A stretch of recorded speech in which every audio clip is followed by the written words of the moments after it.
We're live here at the station of decapitation without your head. I'm Nasty Neal, and I'm joined by actor, producer, author Kym Jackson. Oh, you Lieutenant totally Will, did some research. There we yeah. go. Upcoming, We Bury the Dead, which everyone's looking forward to, coming out in January. Oh, yeah. I'm so excited for the world to see it. It was such a great script when I first read it, and it is such a phenomenal film. Like, it's a really intriguing take on the genre. Yeah, I get to see it. I'm very excited for people to see it. I'm a big zombie fan, and there's been so many zombie movies. So when you do a zombie movie, you have to do something different. Yeah, yeah. Am I freezing for you? Because you're freezing for You me a you little bit, you and I'm you wondering if froze it's briefly there, but we're okay now. okay. All right, cool. Yeah. So yeah, it's a really interesting take on the genre because it's such a character piece. Like the film really isn't about. It's not about the zombies. It's about the Daisy's character and her journey. And I mean, it's essentially about a woman dealing with grief. The whole film, the theme throughout the entire film is grief, and how different people in different places kind of manage that. And it's a beautiful theme, and I think it's a very intelligent zombie film, which Mhm. is sort of feels like an oxymoron, but it yeah, I think it really outdoes I itself. think like when you go back to like the Romero movies, most of them are really about something other than actual zombies. So it Well, depends on the that's I zombie. think that yeah, that's where like it's when the story itself stands alone, regardless of the genre. I think that's where you get like the really incredible filmmaking. And I think Zach's a phenomenal filmmaker. His last film, These Final Hours, is just an incredible piece, and again, it's like it's set against the backdrop of this kind of Aussie landscape in like a almost apocalyptic, well, it's in an apocalypse essentially. And but it again, it's just about the human beings and their journeys. So I think he's kind of a little bit of a master of that.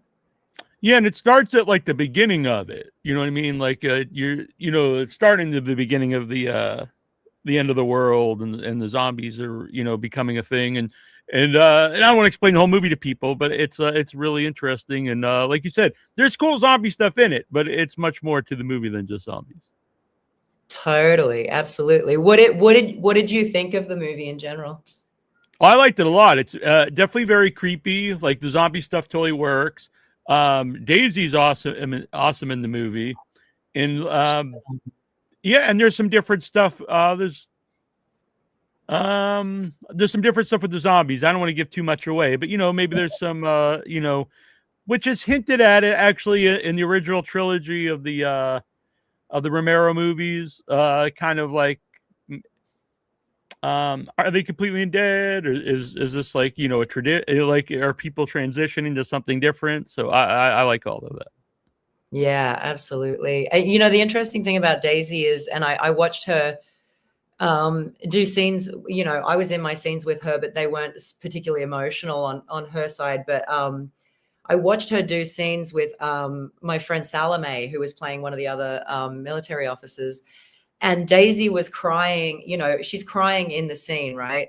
And then when the camera's on Salome and it's got nothing, Daisy's off camera. A lot of the time you'll see like a top kind of big actor. They might not even be there for for the lines off camera. Daisy was literally crying off camera for Salome's on camera footage. And that's how much of a professional she is. And she did it every take. She did it take after take on her takes and on Salome's takes. And I'm assuming that's kind of how generous she was throughout the entire film. Yeah. Had you worked with the director before? Did you know him before the movie? No, I didn't. And I was so excited when I saw his previous film because I just was absolutely floored. But no, I actually had to. I I heard about the film casting, and it's not very appropriate for an actor to do this. But I actually reached out not to the main casting director because I knew the main casting director had never auditioned me. Still has never auditioned me for anything. but the local casting director cast like roles. I picked up the phone and called her. Oh, the screen just went funny. Are you You still there? froze for a second. Yeah, this it might be the weather, might be the time we're across the world. I don't know, but I'm sorry that's normally there's no issues. It might be the. It might be, yeah. It's almost definitely would be on my end. The Australian internet is not our greatest asset, I would say. Yeah. But yeah, so I called the casting director on her cell phone and pitched myself for the role, and ended up getting my tape. She got my tape through to Zach. She was lovely and really open. Megan, she's a phenomenal human. She actually did several roles on the project as well. That was the beauty of the project, is it really felt like a gritty kind of indie film where everyone was just kind of rolling their sleeves up and kind of putting the work in and just getting everything that needed to be done. No matter, there was no ego, there was no hierarchy. Everyone was just getting it done. Well, actually even comes off partly like a gritty indie movie, but it's also like huge production value. Like there's great shots in the movie. There's cinematography is awesome, and the landscapes and everything. It looks like a high production movie, but also feels like a gritty movie. So I like it's got the best of both worlds for me. Yeah, absolutely. It was definitely on the, like, it was, I think, I don't know the specific budget, but it was like a good budget for an indie, but it would still be considered a low budget independent right film. Well, indie is a very broad term because it could be like me and my friends make a movie for a few thousand, and then it could be a couple million. So it's a huge difference when you say indie. Yeah, I think indie is just anything that's not attached to a studio, right, during the production. Yeah, so yeah, it could be anything. So I saw it. Obviously it played big festivals. Did you get to attend any of the festival screenings? I totally did. So I got to go to South by with it, which was so awesome. And it's just a fun, like, I love going to film festivals. It's such a fun environment because all the filmmakers are there, and they're kind of they're relaxed, and everyone feels really accessible, and you get to meet so many people in the industry that are just passionate and excited. There's just such an excited energy at any film festival because everyone's like, yeah, they're all just like, telling each other their screening times, and everyone's supporting each other. And yeah, it's a really fun, it's a fun experience. And South by is an incredible festival. And then it screened at MIF, but I wasn't able to go to that one. But yeah, it's had a good run. It's been to a few. I went to the Brisbane Film Festival a couple of weeks ago with it as well. So that was cool. It was a little more intimate. So we all just got to kind of hang out, and it was less kind of showy, I suppose. Yeah, but both are great because I'm a big festival fan, and obviously it's great to be at a big festival with your movie. And but there is something about a smaller festival because there's something about what most people are watching like everything on one screen, and there's more of a community feel usually. So there's pluses to both of them, in my opinion. I think we're freezing up. This probably should have been a show I recorded and not done live. I'm just gonna my husband to get his. Can you put your phone on airplane mode, please, baby? Because I just want to make sure the internet works. Thanks. I think might be sucking my bandwidth. Oh, I see. Yeah. So I apologize. No, it's none of our fault, but yeah. It's totally the Australian internet's fault. It's so bad. But I'm also at this like apartment we're in Byron Bay on a holiday. So yeah, I'm sure it's on our end. All right. Well, fair enough. Do different audiences react differently? Like, does an Australian audience react differently to an American audience? Oh gosh, I have no idea. I do. Yeah, that's interesting. I feel like I do. I feel like it was just different because the South by audience was huge. There were hundreds of people in the room, whereas at the Brisbane Festival, there were only it was kind of a smaller room that they screened it in a really small theater. So yeah, I don't think I can gauge that, but we definitely had a huge response at South by. Like, people were really excited about it, and there was a lot of like, there were a lot more, I suppose, like really vocal reactions to things that were happening throughout the film. Whereas I feel like when it's a smaller room, people are a little more self-conscious and maybe less Yeah. likely to make a lot of noise. I don't know. I'm one of those people that laughs really loud when things happen in movies. So Uh-huh. I'm like, I'll laugh loud, or and I have a terrible, like, it's just, it's not good. I have like a very loud, obnoxious laugh. And so, and then I get really scared in horror films. So even watching We Bury the Dead, or any of the horror films that I've done, I literally have to like cover my ears and cover my eyes throughout large sections of them because I just can't watch them. So like, I was sitting at the Brisbane Festival, I was sitting next to someone I had just met, and I literally grabbed his leg like 3 or 4 times throughout the film because I was just like so freaked out. And I'm like, I'm so sorry. I'm just a big baby for horror films. Yeah. Well, how did you get involved? I know you do all different genres, but how did you get involved in doing horror movies to begin with? Well, I've got to tell you, as much as I'm scared as a viewer, like I get really like but as an actor, that same really deep kind of fear and visceral reaction is kind of like, it's like the good stuff as an actor, right? Like, to be able to have these really extreme emotions. And like, for instance, I just did this a film called The Cryptid in West Virginia. We just wrapped a couple of weeks Oh, really? ago, Okay. and I was like pregnant with a monster baby trapped in a cage, In the like movie. In the movie. in Right. the movie. But like, I mean, that's like, you don't get that in other genres where the actors are really given this opportunity to have these really extreme, first of all, to be in these really extreme situations, but also to have these extreme reactions to things, and everything's so amplified, I suppose, compared with maybe a drama or I mean, obviously a comedy, you're not getting that. But for me, like, I tend like having that like extreme fear, extreme anger, like, or if you're like fighting back and stuff, like that's kind of the fun stuff as an actor, right? So Mhm. I do feel like for me, it's kind of a selfish thing when I do horror films, because I I really enjoy the performances, like the things that I get to do as an actor while I'm doing them. Yeah, yeah. My former co-host on the show that started with in 2006 is from West Virginia, so I'll have Ah, to tell him about this movie. oh, how cool. Yeah, we shot in Princeton, and actually Kevin Sizemore, the producer, is planning to shoot another few in Princeton. He's trying to like bring filmmaking to West Virginia, so that's definitely on the cards. Oh, cool. Oh, nice. Did you like West Virginia? Had you ever been there before? My gosh, it was so beautiful. And we got to bring our kids. So my husband played the other lead, and so they got us a cabin and we could bring the kid up, and it was just stunning. I mean, I didn't have a lot of days off, but on the days that I did have, we just would drive and find like local waterfalls and playgrounds, and just like, yeah, it's a really beautiful landscape there. It's really nice. Although it was freezing, it was like snowing. But again, it was my kid's first time seeing snow, so that was Oh, kind of a big really? deal. Well, that's very cool.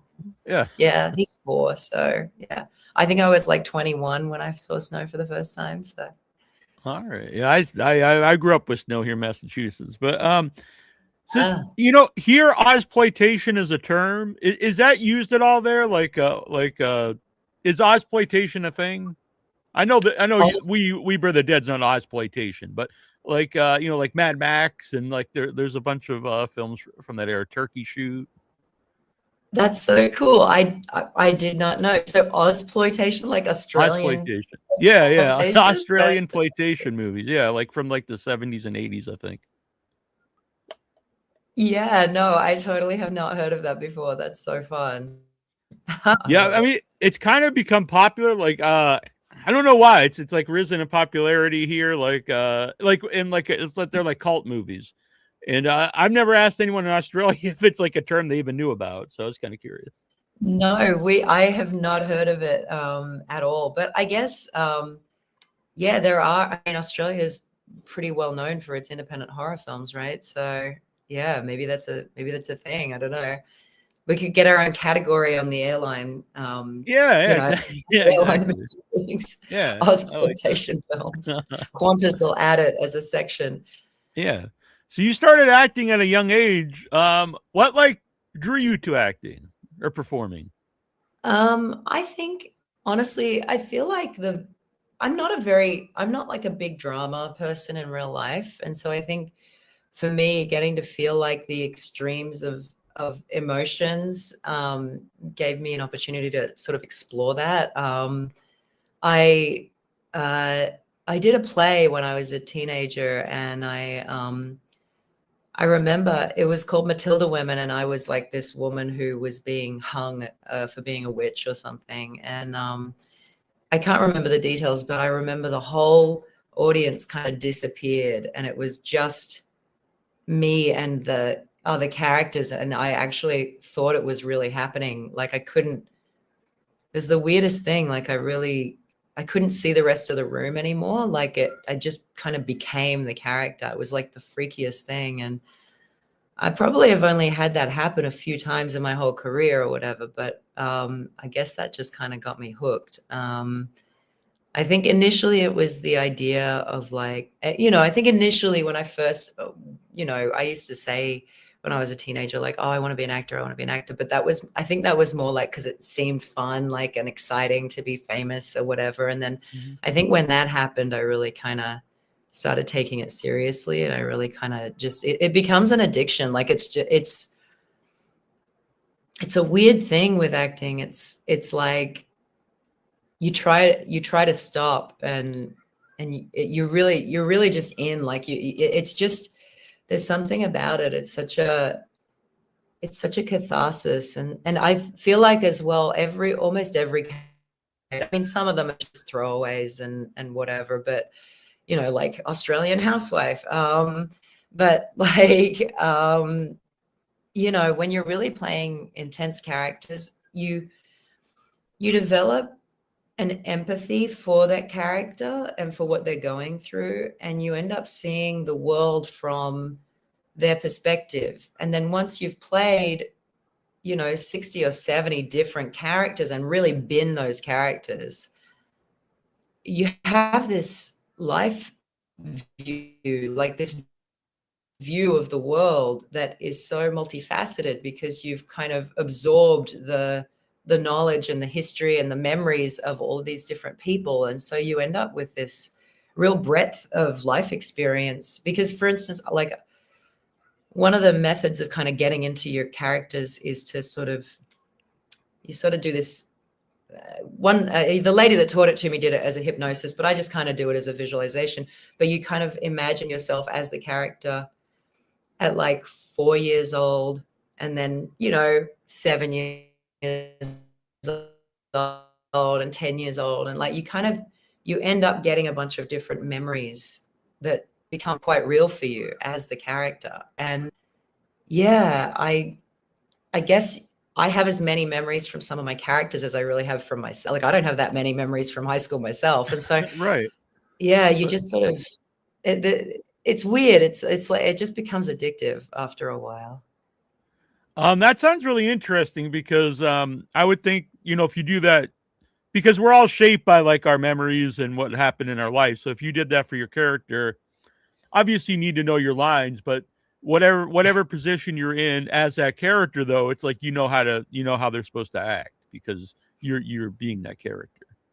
Yeah, knowing your lines is like so step one of like 20 steps. You know what I mean? Like knowing your lines is like uh, that's the least of the work, right? The real, the work is just is who is this character, and I mean, obviously, knowing your lines is the most important thing as far as showing up, but yeah, there's just so many other layers that go with it, and I feel like it's so much fun, like creating a character, like building a character and figuring out who they are. I don't know. The It's only a reason I bring it up, and I'm no way, I don't want to make this about me, but I've been acting in stuff. Usually, people put me as like comic relief, But the last couple of things I did was like actual characters, and was the first time I felt like an actor. And a lot of it was I don't have any acting. Like I've never been I've never been taught to be an actor. But a lot of it was just from interviewing people, like what people say about acting. And the last two times, especially the last thing I did because I played the main villain, was instead of worrying about the lines, like I said, it's important to know the line. But if I knew how I was gonna, if I knew the character, the lines were almost secondary because or if they changed them, or if I was gonna ad lib, or they added a scene because like I just knew what that character was gonna, I just knew how to perform as him. Yeah, totally. Like once you're in the role, like yeah, that is exactly what it is. Like once you really become the and I find like on set often, especially with indies, like they're not actually often that worried about this specific, like the specificity of the words. I feel like in Yeah. TV, there's a writer's room, there's a lot of development, so you want to hit it and be word perfect. But in independent film, usually they're just like they just want to get like whatever the whatever needs to be said in the scene, however that kind of comes out tends to sort of be okay, usually with most filmmakers, I feel like. Now, I'm one of those people, I like to really know my lines and really honor what's been written. But you're right, like if they just threw a scene in and you already know your character just backwards, and you know their backstory, you know their history, and you have that. I find that it's vibration more than anything. Like for me, really finding the vibration, because everyone sits at a different vibration, right? Like you meet some people and they're just energy vampires, right? And they're Yeah. Yeah. just low vibration people, or they're just, those people that are just like, hey, like they're just down here. Uh-huh. And so I feel like once you get the vibration, like the way that the character vibrates and who they are energetically, then you kind of add the backstory and then their voice and how they walk. Like there's so many different little elements that kind of can go into it. Because I'm a character actor. Like I don't play a lot of. I remember this one time I had like I played.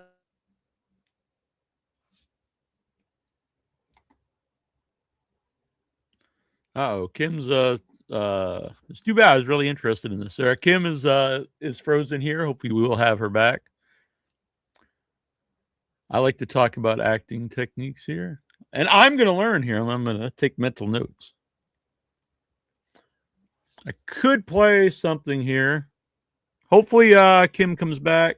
I apologize. We were originally going to record this, and I was like, "Oh, it'll be fine. We'll just do it live." But if it was recorded, I could edit all this out, and no one would know. No one would be the wiser.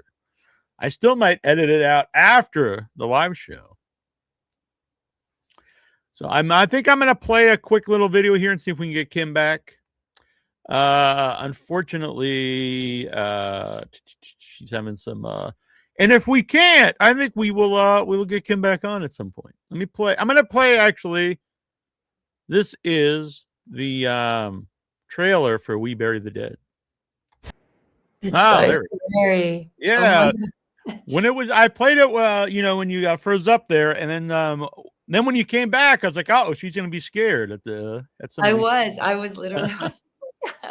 I'm so bad at this. Yeah. Oh my gosh. I think that's cool that you can still be scared even though you're in the movie. Oh yeah, and I saw like the zombies in real life, and I know how they're created, and I still, actually when I was shooting Cryptid the other day, one of the characters came running at like she like turns into a monster and comes running at my character. I don't know if that's a spoiler, but I literally started crying, like in real life. I started crying. I don't hate to laugh at that, but yeah. It was so terrifying. I was like so scared. I like left the room and just started like bawling my eyes. I'm such a baby. It's so bad. Well, I'm really excited to see that. Do you have any idea when I don't know how much you could talk about it, and do you know like any release date for that for Cryptid? Oh no, that'll be in like a year or two. I'll come back and tell you all Yeah. about it, I suppose, at Yeah. the time. But how cool is the We Bury the Dead trailer? Yeah, it's awesome. I played on the show a couple weeks ago, and so our normal live show is Thursday, and it's me and my brother Troy, Tara Hutchinson, and AJ, and so we play a lot of new trailers that come out, and we were all really excited to see it. It looked awesome. Oh my gosh, yeah. And they've done an interesting thing where they like released the teaser and then like a month later they released the trailer. Like they're really screwing with people, right? Like just to Yeah, get this like kind of build up of interest. And and I've seen it played at the AMC theater in Boston. oh So yeah, yeah, cool. I'm pretty sure it's got a pretty good release. Well, yeah, Vertical and Neon are doing it, and they're obviously just phenomenal. They really know what they're doing, and they just make Yeah, I like it's a Vertical and Neon are like two of the best distributors on the planet. They release like I think I can't remember which one. It might be Vertical. It has like 4 of the last 5 Palme d'Ors at Cannes, and yeah, that's like they released the classiest films and they decided to work with our like zombie movie. Like it's so exciting. It's really, really cool. So yeah, and it yeah, was they cool. Doing the show, like I get screeners from Vertical and Neon for a long time, and then it's cool to see that stuff like really grow. Then Neon's putting out like Long Legs and like putting out these giant movies, and they were like modest budget movies. So it is also nice to see that like a lot of not giant budget horror movies like do play at theaters and do well.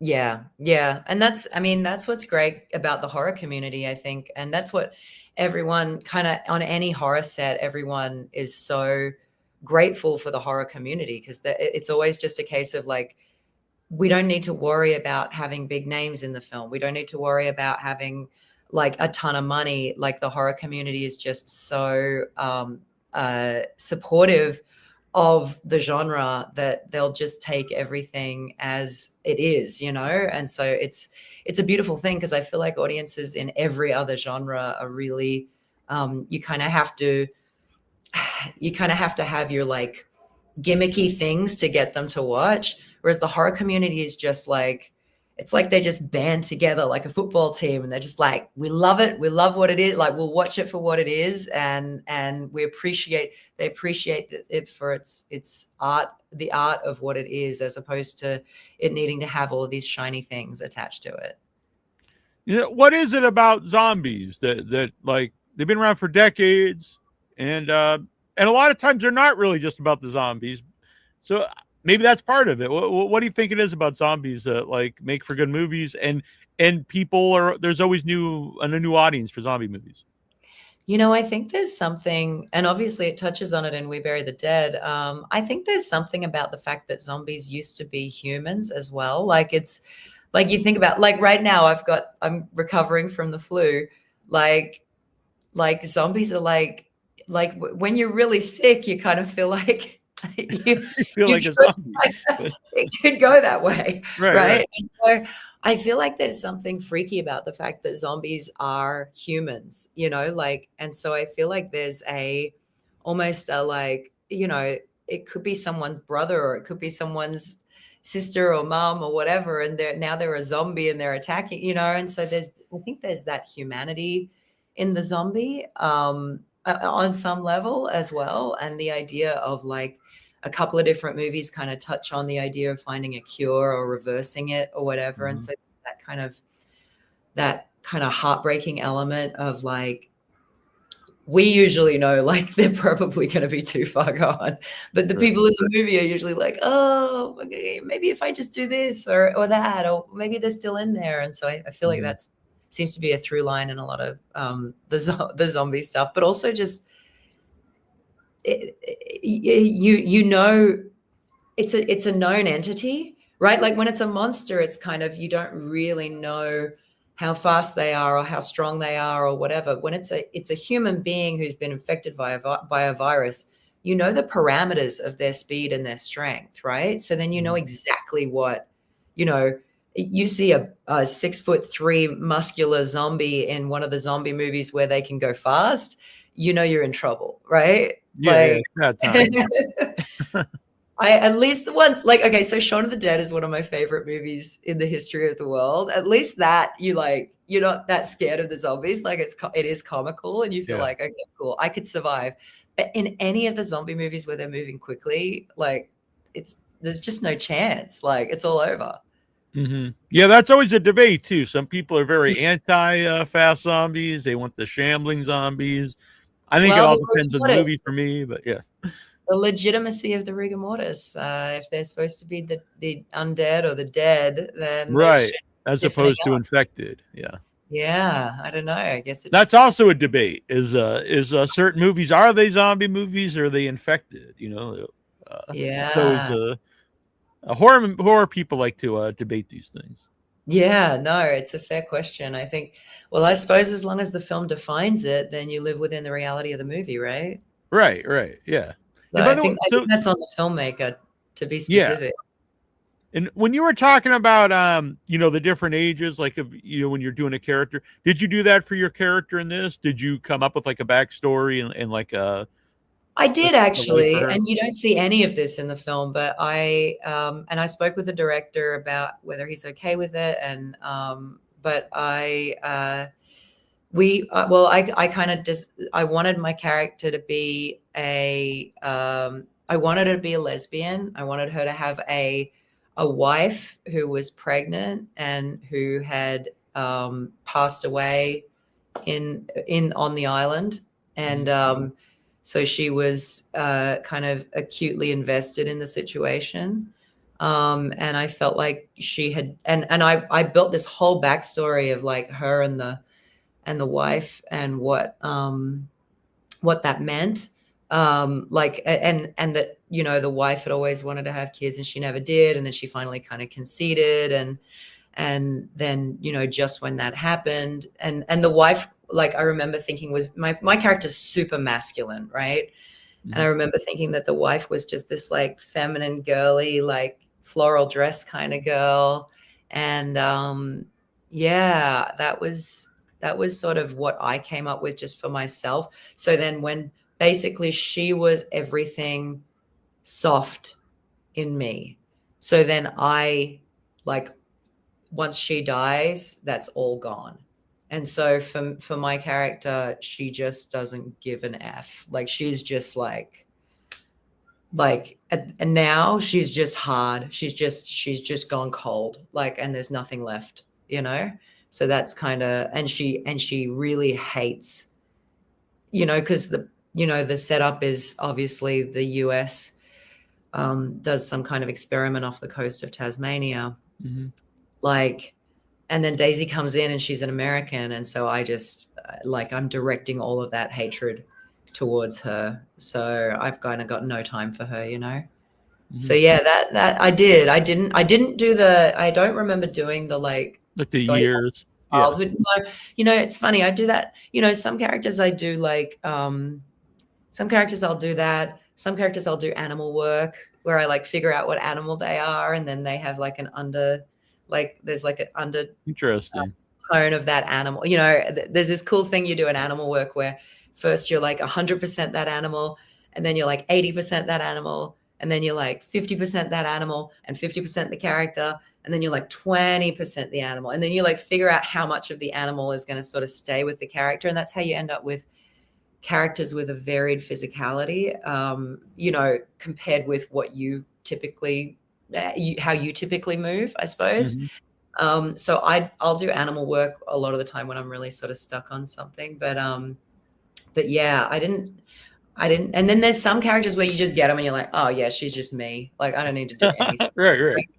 You might throw on an accent or whatever. Most of my characters are American, so they're either a standard American or a Southern. But yeah, no, I didn't do the animal work, and I didn't do the backstory stuff. I mean the Age, yeah. yeah, Like the this brief.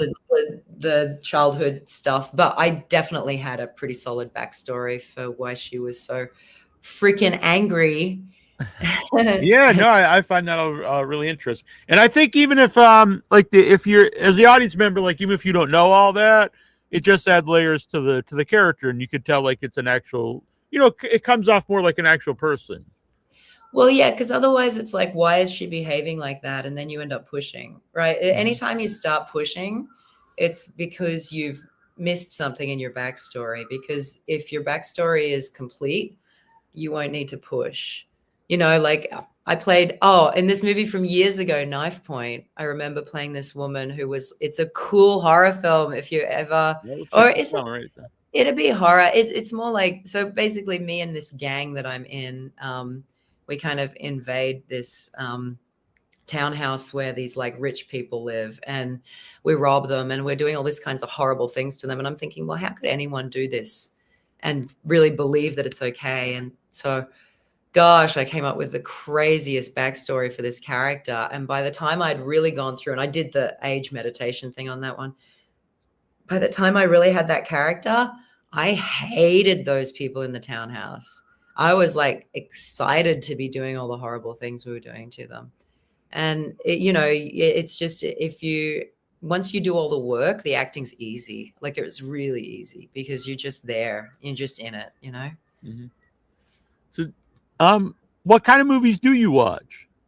Like, because I know it's a horror show, but I do watch just about every kind of movie. So. That's pretty funny. So I just watched Manhattan, the Woody Allen movie. Oh the yeah, old yeah, Woody okay. Allen movie. Uh-huh. I like so fantasy. So my favorite movie of all time is Stardust, which I'm familiar with. So anytime I've mentioned that, have you seen it? I don't know. I'm gonna look this up. It doesn't sound familiar. Okay, so I told this to Zach the other day at the Brisbane Film Festival, that that my favorite movie was Stardust, but no one's ever seen it. And he literally was like, Stardust. He's like, I've heard of that, and that it is the best movie that no one's ever seen. Yeah, and I've not that seen was this. the thing. Something happened with the release of this film, and it has Ricky Gervais and Robert De Niro and like Michelle Pfeiffer. I was gonna say, is that Robert De Niro? Yeah, I didn't know. It is the coolest film. So I watched that film. I love that film so much that I watch it every year on my birthday, and I will literally watch it anytime. So also, I ended up accidentally, I was going to a preview screening of The Green Lantern, which I still have never seen. Apparently, thank goodness. I don't know. Yeah, it's not. At the ArcLight in LA, though, I went up to the wrong desk, and I was like, "Hey, I'm so sorry, I'm late." And they were like, "Oh, no worries, it's fine. Just here's the tickets." And they sent me in, and I ended up seeing this film called Attack the Block. Have you seen it? I've seen Attack the Block. Yeah, sci-fi from, I believe, from England. Yeah. Oh, so good. Yeah, it's great. So I love like those kinds of films. Like, I love fantasy, I love action type stuff. I love rom-coms. I'm like such a sucker for rom-coms. And I'll watch like and then like I do like kind of the old movies, like the old kind of like the old Woody Allen kind of films or whatever. Yeah, yeah. A favorite Woody Allen movie? Is it Manhattan? I would say, something about Manhattan. And I guess I don't know if this is a product of the budget or the way they were shooting them. There were so many scenes in Manhattan where you couldn't see the characters talking. So they would have a shot of like the scene, like of the full landscape or whatever. Like, there's this one shot in particular I'm thinking of where they had the bridge in New York, and there's a park bench, and he's sitting there with Diane Keaton, and they have the whole conversation in like this big wide shot, and you don't see their faces, you don't see anything. They're just silhouetted, and it's like 70 or 80 seconds of like, and you get from that scene that they've been there all night, that they've, like that they're, they're going to head home or whatever. And so you get everything that you need to from it. And then there's another shot where he's like answering the phone, and you kind of need the scene to keep moving the story forward, but we've seen his face over and over again in the film. Like, and so it shows through the Venetian blinds. You see his whole apartment, and then he's like in the background through the Venetian blinds. You can kind of see him pick up the phone, but you don't see that, it seems like so often now filmmakers feel this need, like they have to show like the wide shot, the mid shot, the two shot, the close up, like the whole system, right? Yeah. This, it feels like, and like same with Annie Hall or whatever, like it feels like there's just like this thing of like, you don't need to see it. you just need to, yeah, we get, and it's more interesting because we get this moment of like, we see the whole apartment as nothing's happening because he's in the background answering the phone. The thing that matters in the moving the story forward is the phone call. But then we're seeing this whole apartment, and so we can kind of look around and actually just relax for a minute and see everything that's kind of going on. And then there's all these big long one shots, and yeah, I don't know, like I feel like Well, I don't always bring back the horror, but like a 70s horror for the most part is a different pacing, and it's not always explaining what the end means and leaving it up to the yeah, audience. And I personally prefer that as a film watcher.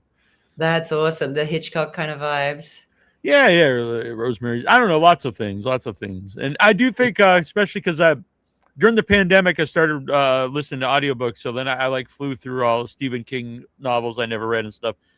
And then Mm, when you watch the film versions, a lot of times, like they really try to explain, make you like make it so obvious, like hit you over the head what the ending's supposed to be. And I prefer it to be left more up to the audience to to get what it's supposed to mean. As the You don't yeah, need to spell out everything. Even the end. I don't want to spoil the end of your movie, but the end of your movie, it's kind of left up like what happens now. You know. yeah, yeah. I really enjoy feel giving the audience the credit to like be like, I think I don't that's a need to big spell thing. it out. I think like producers, whoever, it's probably not even the filmmakers. It's more like, oh, you have to explain exactly what's happening here because the audience won't Yeah. understand this. I found the difference, like when you go to Toronto Film Festival and you see a lot of the foreign films, they like it's like a slice of life. There's no like hero's journey. It's just a moment and then it's over. And it's really confronting when you first start watching. If you ever go to Toronto, sit through, if you go to like one or two of the shorts programs, I'm a big because fan of shorts programs. But, it's right. But mhm. these are like, a lot of them are European or they're from other countries, and they literally have like there's no real story to them. It's a slice of life. And it's funny because initially it's really confronting and you're like, what the hell is this? And then you get used to it and you're like, wow, this is actually really fascinating. And you're like, it just takes you away to this other world. You see a slice of their world and then it's done. And they don't feel this need to entertain. They're just sharing a moment, there's something really beautiful about it. I It's did. I don't want to interrupt you. I said I did notice on your IMDb that you had some short films, and so I didn't know if like first of all, like what's the benefit of doing those for you? Like uh because it is a weird thing, like a short, like after you make a short, what do you do with it after the film festivals? You know what I mean? Like there's not really a lot of platforms for them. Someone might put them on their YouTube. So anyway, whenever I ask people that, many people have different like reasons for making a short film, especially more so the director. It might be I want to show like what I could do with a feature, or some people just this a story that they want to make. It fits in 5 or 10 minutes. There's no reason for it to be an hour and a half. Yeah, so look, there is that definitely, like short films, a lot of the time that is how long the story needed to be. For me as an actor, AFI thesis films, like this particular film school, does the most phenomenal short films. When they're in their final year of graduation, the American Film Institute, I will like fight tooth and nail to audition for these AFI thesis films. I've only auditioned for two and I booked both of them, but I they don't pay, so you know what I mean. So, Yeah, yeah. but as a pro bono kind of thing for the sake of supporting the artistic community, I will like beg my representation to get me to audition for those films because they're phenomenal. They have really good budgets. The characters you get to play, again, it's like 3 or 4 days. The characters you get to play are like they're really well developed. And like the two that I've done, Starman and Jonestown, are literally, they're on my acting reel. Both of them, out of the 60 or so feature films I've done, these two short films are on my reel because they're that good. I'm so proud of them, and they're beautiful stories.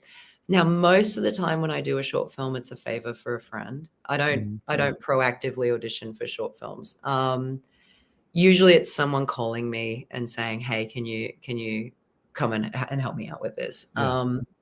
I don't think I mean, it'd be over 10 years since I've auditioned for a short film. But I would like to do more. Like Yeah. I do enjoy them. I think it's just the focus has been more on features and Mm-hmm. obviously, Anyone having a out there who does go to festivals, I really recommend going to and watching the short blocks because you get to yeah, see so many different filmmakers, and yeah, act. Get to see something from so many different people, and yeah. it's going to be your only chance to see them with an audience on the big screen. Oh, Uh, yeah, and honestly, like, a lot of the time, I'll see actors in short films, and I'll be, like, floored by their performances, so I do feel like filmmaker from an acting standpoint, getting your work out there in a short film,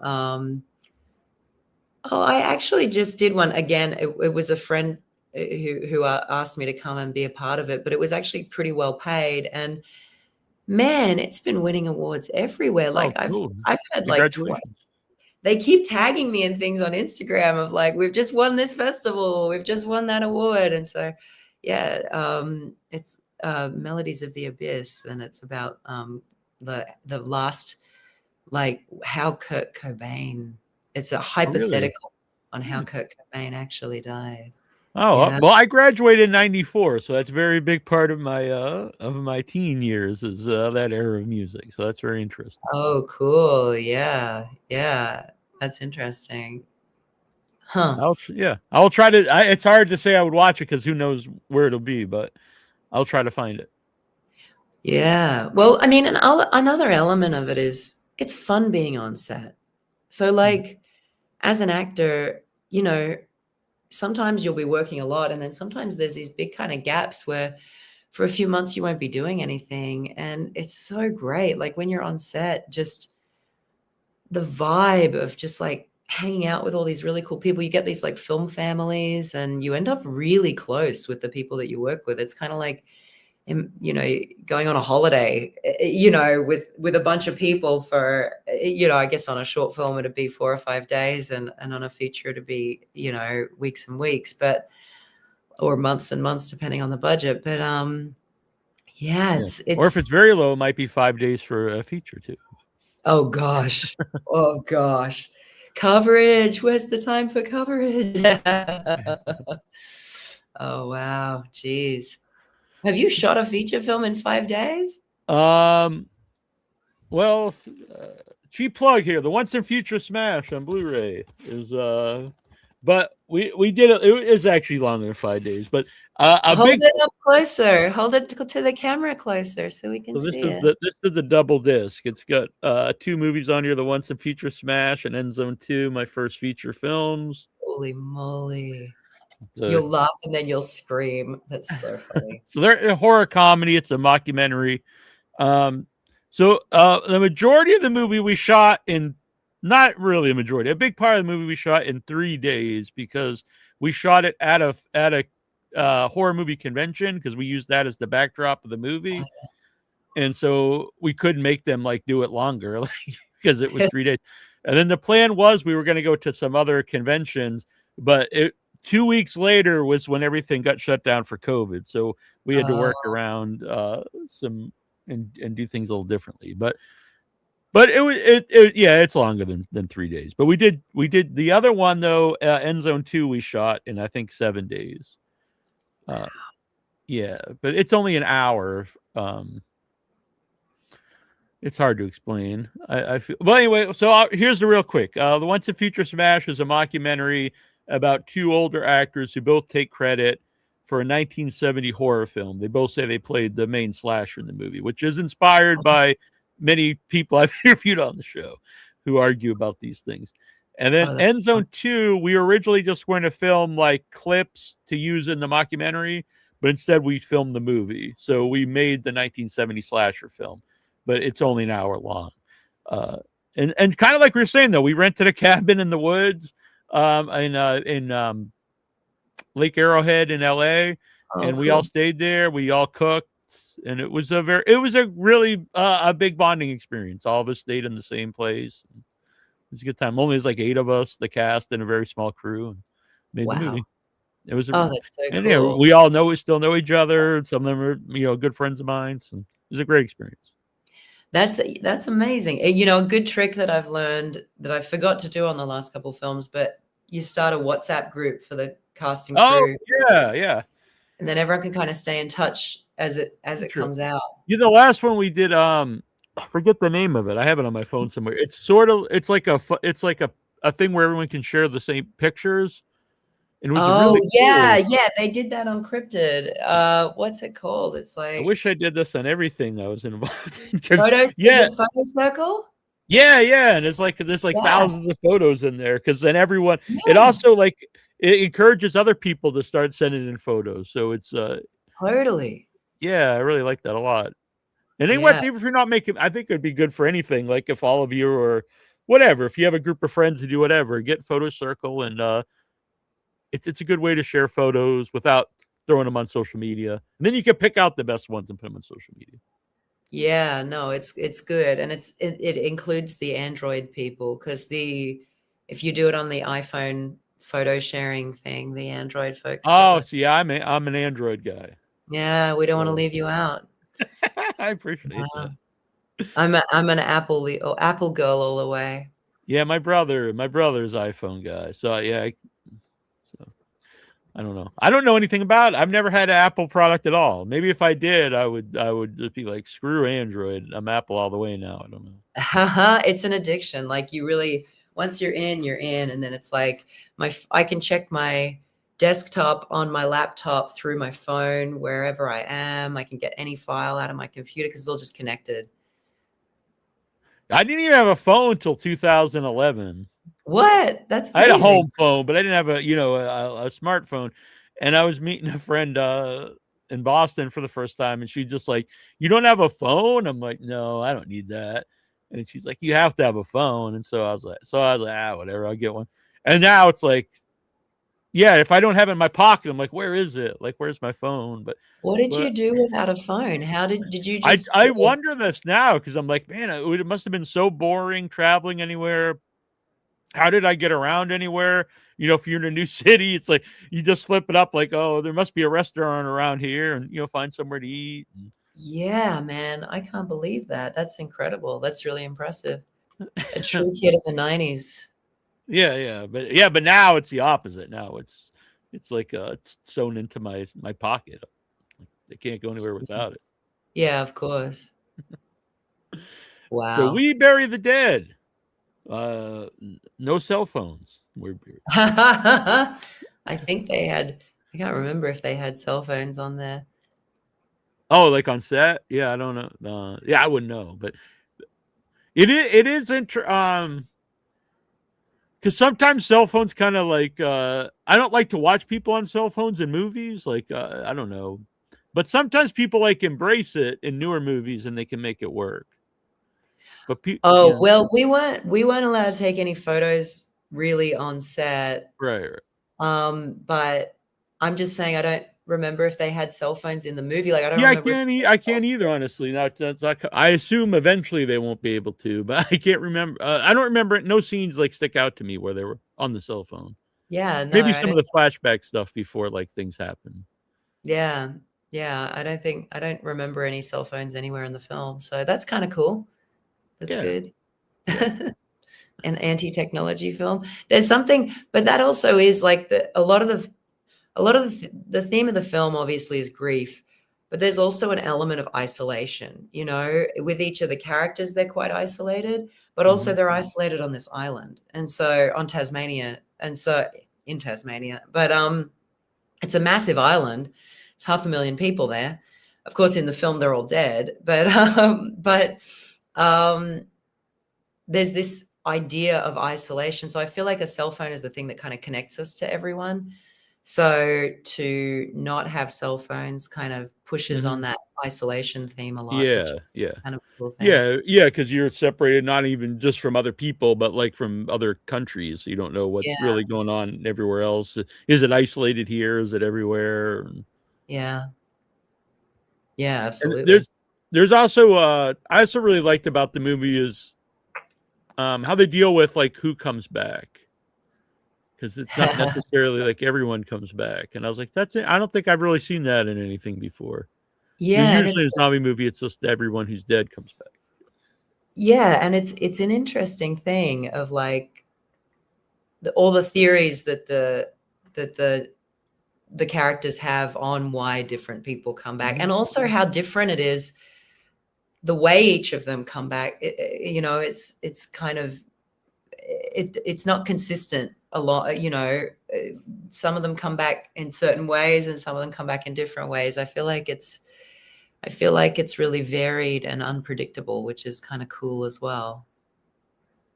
Yeah, I liked it a lot, and like I said, I'm a big zombie fan. Like I love Dawn of the Dead's one of my favorite movies, and so it's I always like to watch new ones, but you have to do something new with them, and We Bury the Dead, found some new stuff to do. And that was cool. I love that Dawn of the Dead is one of your favorite movies, and Shaun of the Dead is one of my favorite movies. I'm a fan of Shaun of the Dead too. So Hey, also, there's this other horror film that I did that I don't think has gotten anywhere near enough attention. It's called Eat Brains Love, and oh, it's I so saw this. good. I need to see this. Dude, you have to see it. It's so funny. I I I love the name. almost turned down the audition because of the name. I was like, I'm not doing. Come on, I'm not doing this. And then I read the audition scene, and I could not stop laughing. And then I got a copy of the script, and I literally, my cheeks and my abs hurt after reading this script in like an hour, which I never read scripts that fast because it was so freaking funny. And I literally flew to Baton Rouge for the callback, not even for the shoot, for the callback just to get this part in this film. It's a zombie romantic comedy. And I don't understand how it didn't get more of a like more exposure. I don't get how more people didn't see it because it was like the opening night film at Screamfest, and Gunpowder Oh and wow, Sky. and Screamfest is huge. Yeah, right. And Mhm. Rodman Flinders was the director, and it's such a great film, and it's really indie, and it's really like, but the script, it's a really well written, and it's hilarious, and it's adorable. Like it's really fun, and I play a zombie lesbian. I'm gonna. I actually literally just looked it up, and I see it's it's playing. It's streaming a lot of different places. You can rent it for people. Go rent it. It's only $2. Yes, Eat Brains Love, you guys. It's so good. It's so good. I need to like I'm going to spend the rest of my life getting the word out about that film because it really deserved a bigger release than what it ended up getting. Well, So, but we're actually planning to do a zombie month in February. We were oh, gonna call it cool. Zombie Love. So because like February is Valentine's Day, so I'm Oh, gonna watch dude. Eat Brains Yeah, Love for that's perfect because it's a zombie yeah. romantic comedy. How good. Excellent. Yeah. All right. I'm looking forward to seeing this. Yeah, big Yes. time. Oh, check it We out. You won't be sorry. It's hilarious. nice. We Bury the Dead, January 2nd. Cryptid, sometime in the future. Yes. Eat Brains Love is out there. You can go check that out. And Yeah. where can people follow you to see what you're up to? I'm not Oh, sure. my Instagram is the Kym Jackson. So TheKym Jackson, and it's a Y as you can see on the screen. The Right. Kym Yes. Jackson. Yeah. Yeah, All but it's not. There's nothing scary on my Instagram. It's all. right. Yeah. Yeah. I followed you earlier. So Oh, cool. yeah, Thanks, man. I was not scared. So. I do this thing where I have to, because I get really hooked on Instagram, so I have to delete it. And then once a week, I undelete it for like a day. And then Okay. I go into like a scroll hole, and then I have to delete it again. Like, so I I'll like log on once a week and right. like, you know, get lost in it. So I wouldn't have seen that you followed me. Oh, it's fine. It's fine. That's a But good excuse. No, just kidding. absolutely. But I haven't. I get on there. Yeah, probably once a week. Otherwise, I have no self control. I can't handle it. If Instagram's on my, oh hey, Equal pineapple. equal pineapple. Are you in Hawaii? I think he's in England, actually. He might be in Australia. I don't know. Awesome. Pepe Potit is very. He thinks very cool. Pepe is a long time Okay. listener. I love that. This is super Yeah. cool. And I finally fixed the internet thing. I'm hotspotting on my phone, and we haven't even frozen since I got back on, which is kind of rad. Nice to know my phone. And just when I was wrapping up, but it was it was great talking with you. I had a really good time. Yeah, ditto. It's great to meet you. And by the way, could we all give kudos to your hat? Oh, well, thank you. I get to spectacular. I got 1 month to wear it, so I have You to do. make good use out of it. Do you pull it out like after Halloween each year? Right after Thanksgiving. After Thanksgiving, which maybe you're. Oh yeah, Thanksgiving. So you're not allowed to do Christmas stuff until after Thanksgiving. Yeah. It's a law. It's a national law. So there's like Halloween, and then you can do things. Then it's Thanksgiving stuff until Thanksgiving. People don't do besides Thanksgiving Day. You don't really see people don't really deck out like a lot of Thanksgiving. People should do that though. I don't know what you put up turkeys and pilgrims. Yeah. I agree. I definitely saw Christmas decorations go up like the day after Halloween, where I was living in Alpharetta last year or earlier this year. And I was pretty surprised. I was like, "Oh, that's early." Yeah, it's earlier every year. They were putting stuff out for sale like way before Halloween. Yeah. But I saw Halloween stuff for sale in August. Halloween's getting a lot more popular here too. Is Halloween popular in Australia? Not really, but we're starting to kind of take it on a little bit more, thanks to you guys. But yeah, no one does Halloween like America. And for like the people in their like 20s and 30s, no one does Halloween parties like LA. I will say Halloween is really when Los Angeles shines for parties. It's a madhouse. Yeah, I've never been in LA for Halloween. Oh yeah, it's definitely a life experience. There's it's crazy. It's a crazy time in that town. All right, maybe I will make it out there sometime. Yeah. Oh, for sure. Oh, cool. Yay. So We Bury the Dead, January 2nd in America and February 5th in Australia in theaters in both places. Cool. Yeah. Well, go see it. I know you've seen it with an audience, but go see it again with an audience, and people go out there and see it. Look, it's great to see a movie any way you can see it, but for me, the theater experience is still the best, especially with a comedy or horror movie, because those are the two genres that like you can interact with. Yeah, definitely, big time. Yeah, get screaming and get laughing. Yeah, because you said you have a really big laugh, so if you're in an audience with Kym, you can hear her laugh, and she gets scared of horror movies, so you could hear her scream at a horror film. Absolutely, yeah, it's bad. Like it's really, I'm very bad with that. It's not good. All right, well, thank you for doing this, and I hope you feel better. Yeah, thank you so much. I'm gonna go back to bed. All right, well, have a good evening. I don't even know what time it is there. It's like 10:30 a.m. and I'm. Oh well, not good. Yeah, it's good morning. Everyone else is by the pool out there and in Byron Bay, and I am gonna go back to bed and rest. All right. Well, I feel bad. Well, I hope you feel better. Hopefully, I will. All right. Thanks, everybody. Oh, and tomorrow here on the show, Tina Romero from Queens of the Dead, the daughter of George Romero. So we're going to keep a zombie theme here tomorrow live here on the show.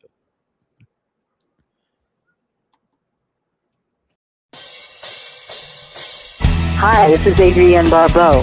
Just call me Billy. Everyone does. And you're listening to withoutyourhead.com.